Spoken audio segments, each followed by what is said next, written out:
Nahulihan ng mahigit 400,000 pisong halaga ng umano'y shabuan 2 lalaki sa Balanga, Bataan.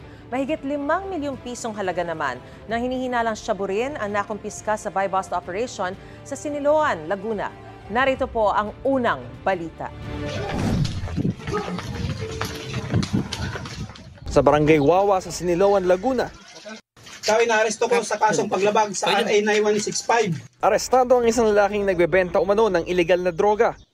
Bagang 8 plastik ng hinihinalang shabu na may timbang na 100 gramo kada plastik.